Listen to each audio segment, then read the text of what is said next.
All right, friends, buckle up because this is the story of how I discovered my wife's secret girlfriend getaways were anything but innocent.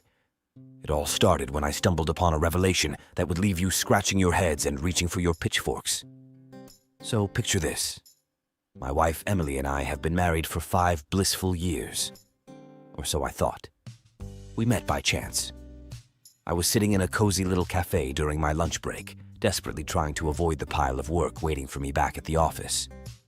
As I sipped on my cappuccino, I couldn't help but notice a woman sitting alone at a nearby table. She had this captivating smile that could light up a room.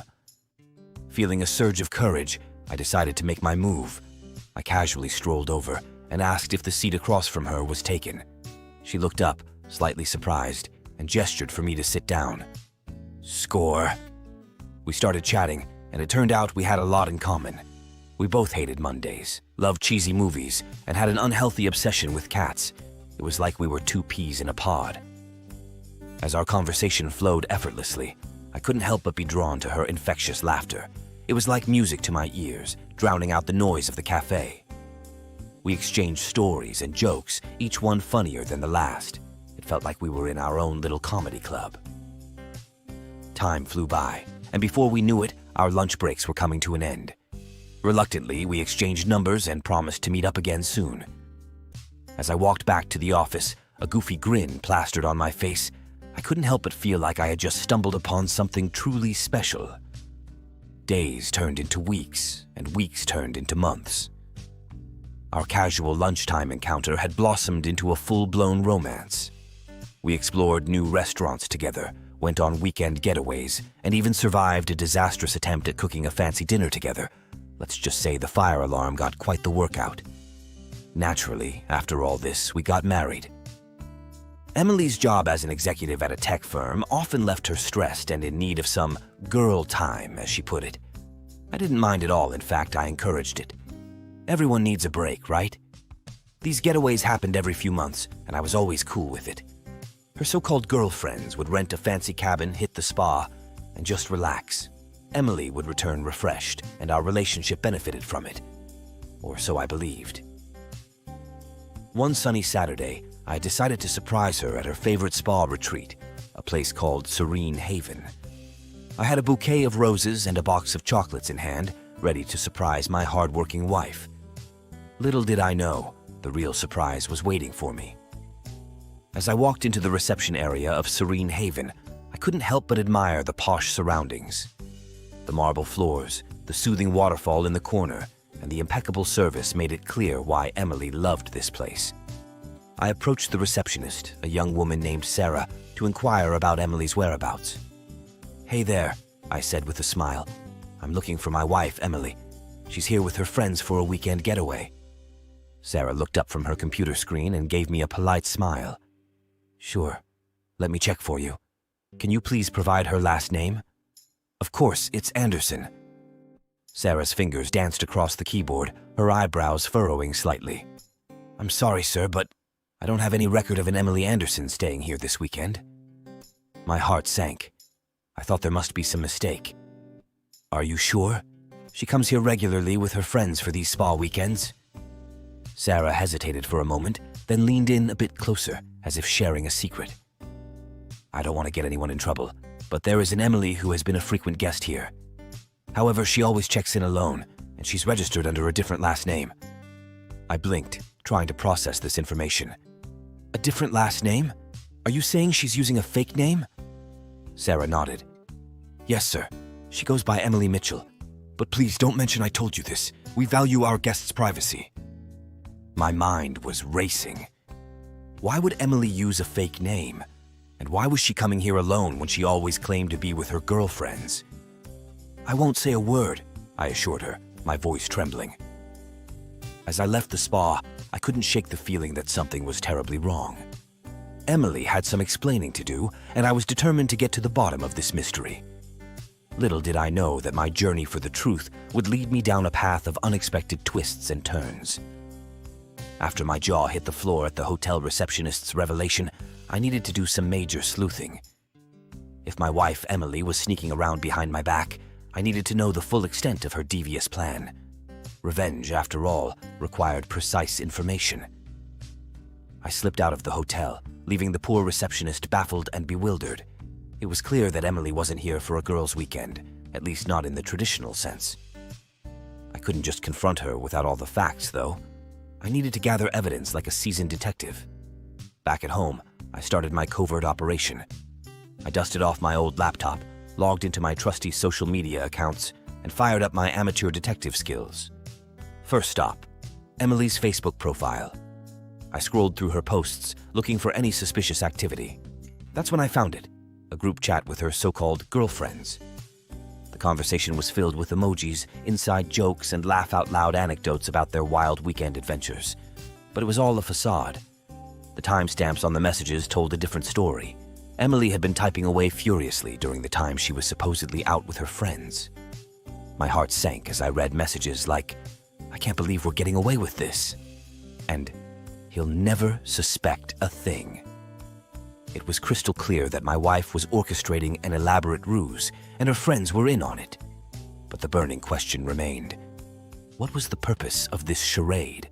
Why would she go to such lengths to deceive me? I needed more information. I knew I couldn't tackle this mission alone, so I reached out to my trusty sidekick and best friend, Mike. He was a tech whiz and had a knack for digging up digital dirt. We met up at our favorite coffee shop, and I spilled the beans on the bizarre situation. "Mike, you won't believe what's happening," I whispered, leaning in closer as if we were in some spy thriller. I recounted the entire hotel receptionist saga and showed him the incriminating chat messages. Mike's eyes widened as he absorbed the details.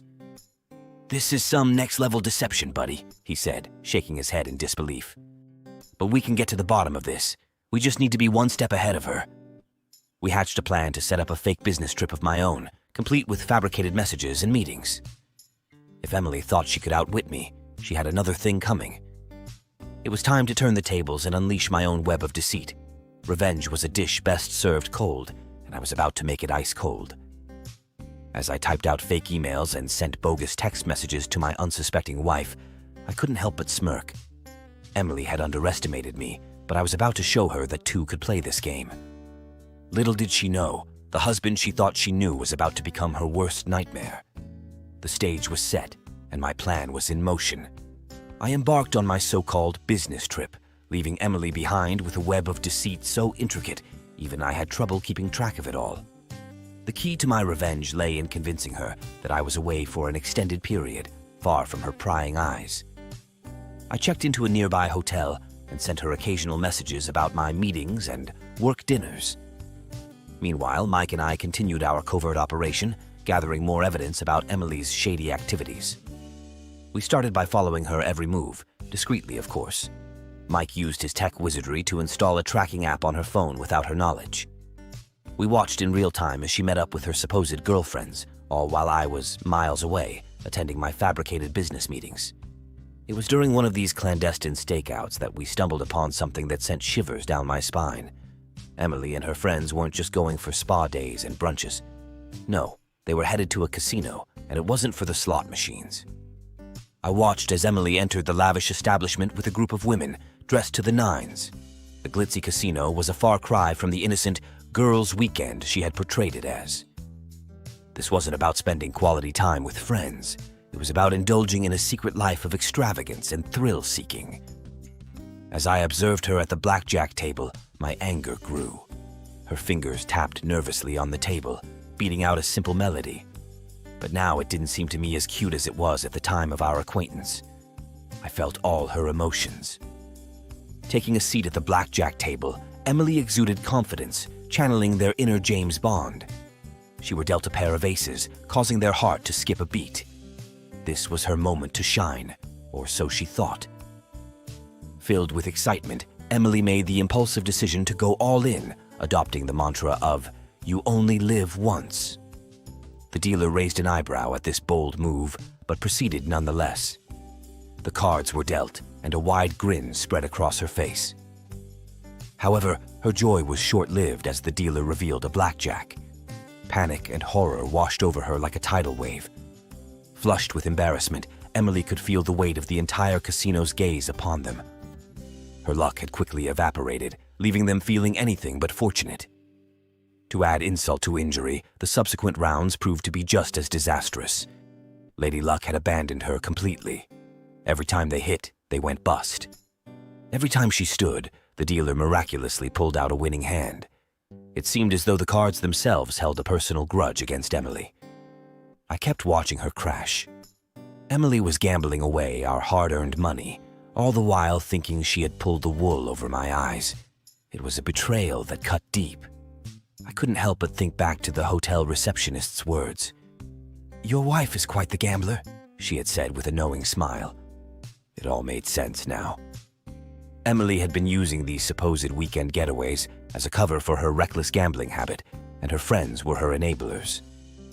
Mike and I decided to dig deeper into her financial activities. We accessed her bank statements, and what we found was shocking. Large sums of money had been withdrawn from our joint account and transferred to an unknown source. It was as if Emily was trying to hide her gambling losses by siphoning off our shared funds.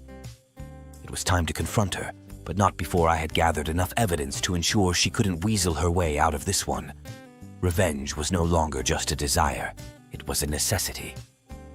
My marriage hung in the balance, and I wasn't about to let her deception tear us apart. Armed with the damning evidence we had collected, I waited for Emily's return from her latest girls' weekend. Little did she know that the tables had turned, and the game was no longer in her favor. It was time for the ultimate showdown, and I was prepared to reveal the extent of her deceit.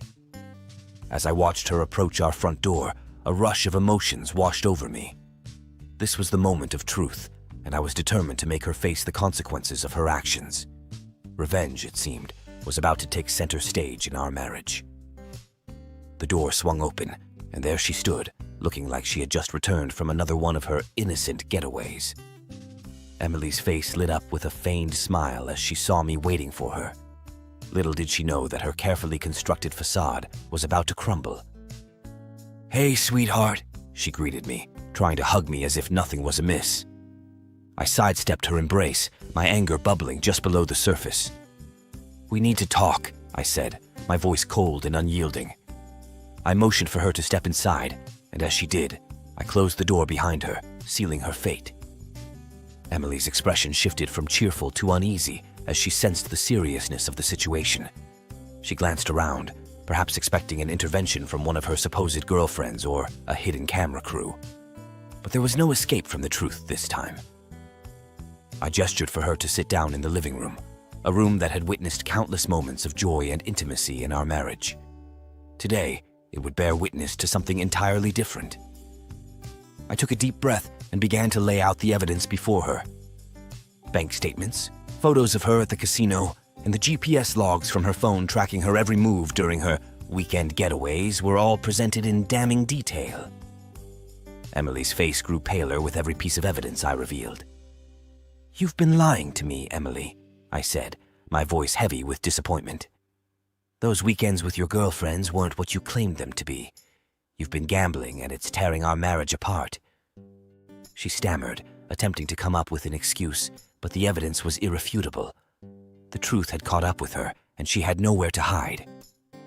Tears welled up in her eyes as the weight of her deception pressed down on her. "I didn't think you'd understand," she finally admitted, her voice trembling. "I was just trying to escape the stress, to have some fun." My anger began to ebb, replaced by a profound sadness. I had loved this woman, shared my life with her, and now I was witnessing the unraveling of our relationship. The revenge I had sought suddenly felt bittersweet. "I wish you had talked to me," I said, my voice softer now. "We could have faced your problems together, but instead, you chose to deceive me." Emily wiped away her tears and looked up at me with a mix of regret and desperation. "I'm so sorry," she whispered, her words heavy with remorse. The confrontation had taken an unexpected turn. My thirst for revenge had led me to expose her secrets, but now I was left grappling with the consequences. Our marriage was hanging by a thread, and the road to recovery seemed treacherous and uncertain. As we sat in the dimly lit living room, the weight of our shattered trust and broken promises hung heavy in the air. The battle for revenge had left scars on both of us, scars that would take time and effort to heal. Whether our love could withstand this ordeal remained an open question, one that only time would answer. The days following that tumultuous confrontation were some of the most challenging of our marriage. Emily and I faced each other with a mixture of anger, disappointment, and regret. Our home, once a sanctuary of love and understanding, felt like a battleground of emotions. We decided to seek professional help to salvage what remained of our relationship. Our therapist helped us navigate the treacherous waters of trust, communication, and forgiveness. It was a painful process, but gradually we began to rebuild the shattered pieces of our marriage. Emily took steps to address her gambling addiction, attending support groups and therapy sessions to confront the underlying issues that had driven her to deceive me. It wasn't easy, but I saw genuine remorse in her eyes, and that gave me hope. As for my quest for revenge, I realized that it had been a double-edged sword. Yes, it had exposed Emily's deception, but it had also nearly destroyed our marriage.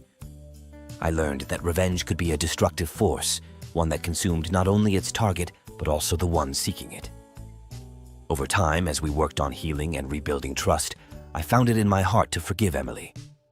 It wasn't a quick or easy process, but forgiveness was the only path forward if we wanted to salvage our relationship. One evening, as we sat on our porch watching the sunset, I took Emily's hand in mine.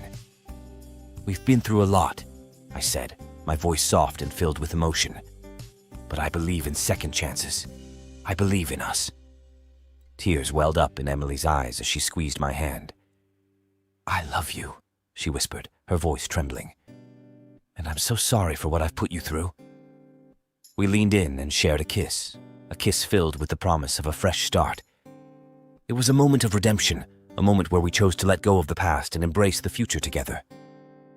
Our journey wasn't without its challenges, but as the weeks turned into months, our love grew stronger. We rebuilt our marriage on a foundation of honesty, trust, and open communication. The scars of our past were a constant reminder of the price we had paid, but they also served as a testament to our resilience. Revenge had led me down a dark path, but it had ultimately brought us to a place of forgiveness and redemption. Our love had weathered the storm, emerging stronger than ever before. And as we sat on our porch, hand in hand, watching the stars twinkle in the night sky, I couldn't help but believe that sometimes, even the darkest moments could lead to a brighter future.